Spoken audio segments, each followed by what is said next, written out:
In the constellation of Hollywood luminaries, few shine with the unpretentious glow of Bruce Willis, a man whose blockbuster triumphs were always secondary to the sheer joy of slipping into a character's skin and making audiences lean in, breathless with anticipation.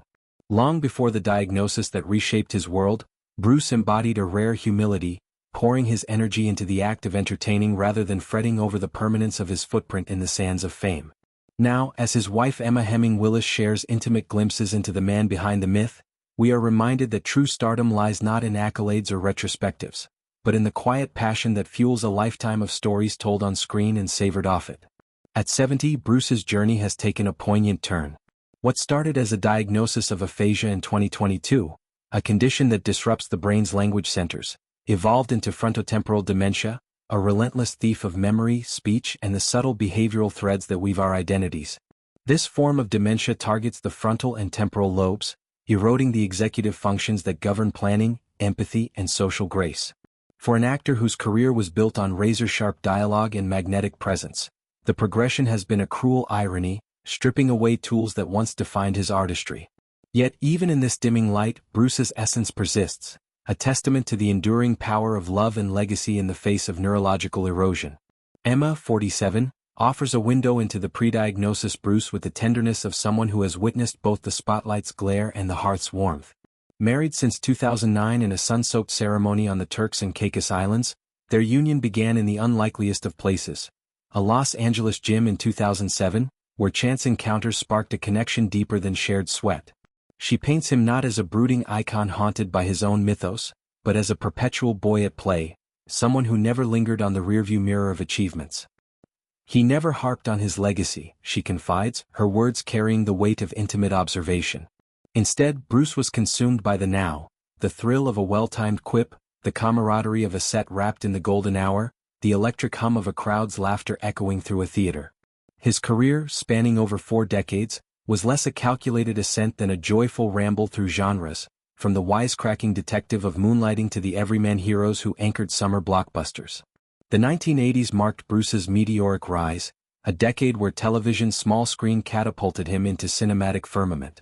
Moonlighting, the Sybil Shepherd starrer that redefined the private eye procedural with its meta-humor and sizzling chemistry, showcased a Willis who was equal parts charm and chaos.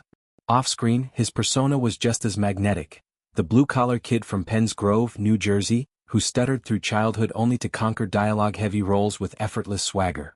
That resilience fueled his filmography's breadth, Die Hard's indomitable John McClane, redefining the action hero with vulnerability, Pulp Fiction's Butch Coolidge, a boxer with a heart as bruised as his fists, Armageddon's Harry Stamper, drilling asteroids with the same grit he brought to drilling oil rigs in his youth. Then came The Sixth Sense, a ghost story that twisted perceptions and cemented his range, proving he could haunt as profoundly as he could hero. Retirement from acting, announced quietly in the wake of his health revelations, didn't dim his light. It redirected it toward family, where his daughters reign as the true co-stars of his later chapters. With ex-wife Demi Moore, he shares Rumor, Scout, and Tallulah, women now in their 30s and 20s, navigating their own paths with the blend of fierceness and tenderness inherited from their parents' whirlwind romance in the late 80s. Rumor, 37, recently opened up about the bittersweet dance of recognition in their visits. Moments where Bruce's eyes light up in familiarity, others where the connection flickers like a faulty bulb. He doesn't always know who I am, she admits, her voice cracking with the honesty of adult children everywhere. But in the embrace, she finds solace, a hug that transcends words, a physical echo of the love that dementia cannot dismantle. I feel it every time, she says, her gratitude a balm against the ache. With Emma, their blended family blooms further with Mabel and Evelyn, young souls who know their father through the lens of preschool crafts and bedtime tales, unburdened by his silver screen stature. Emma's reflections extend to the broader family dynamic, a mosaic of support where Moore and Willis remain allies in parenting, their 1998 divorce a footnote to decades of co-creation. Holidays unfold in shared spaces, birthdays marked by collective cheers, a model of unity that defies tabloid tropes. Bruce's humility, Emma notes, was the spark that ignited her love, the way he downplayed The Fifth Element's cosmic spectacle or Sin City's gritty noir, always circling back to the craft's communal joy. He wasn't chasing Oscars, though nominations came calling, or immortality. He was chasing the next scene, the next laugh, the next chance to make someone forget their troubles for 2 hours. As dementia's fog thickens, the Willis clan's rituals adapt with grace. Simple joys take center stage. Walks in the Los Angeles hills where Bruce once trained for 12 monkeys' time-bending rigors, now shortened to savor the breeze. Family dinners echoing the boisterous meals of his die-hard heyday, filled with stories repurposed for younger ears.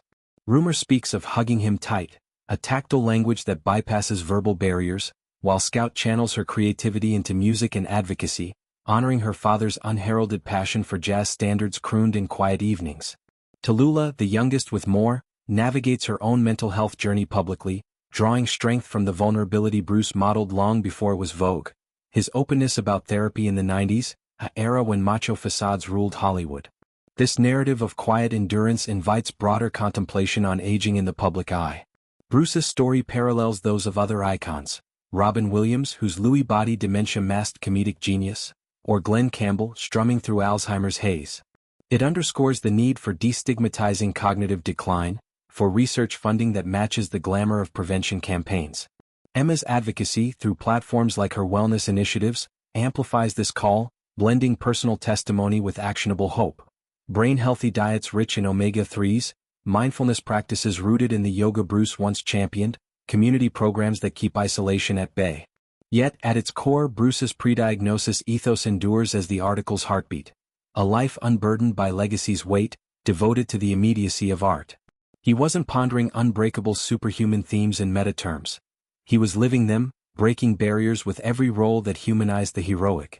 As fans revisit his films, perhaps streaming Red for its wry take on retirement or Lucky Number 11 for its twisty intrigue, they connect with that unassuming spirit.